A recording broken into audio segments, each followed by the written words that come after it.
Thank you. At this hour, we're tracking your top stories during this whole coronavirus pandemic. First, Florida's statewide Safer at Home order is now in effect and will stay that way through at least the beginning of May.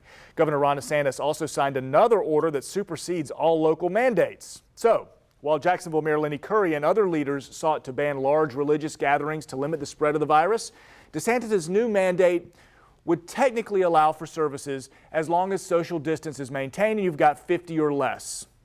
Meanwhile, Georgia's stay-at-home order takes effect at 6 o'clock tonight, making Georgia one of the last remaining states to do so.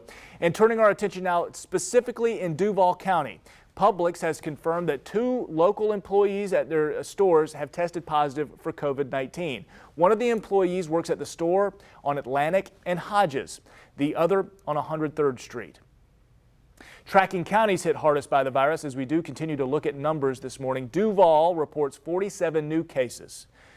Folks, sadly, we have to report 5 more deaths as well because of coronavirus in Duval County. In all, 9 have now died from COVID-19 in Jacksonville. St. John's has a dozen new cases today, putting them in the triple digits. In total, the First Coast has more than 80 new cases today. As of this moment, there are 549 confirmed cases in our viewing area. Just ahead, we're going to take a closer look at the local numbers and compare them to what is going on across our country.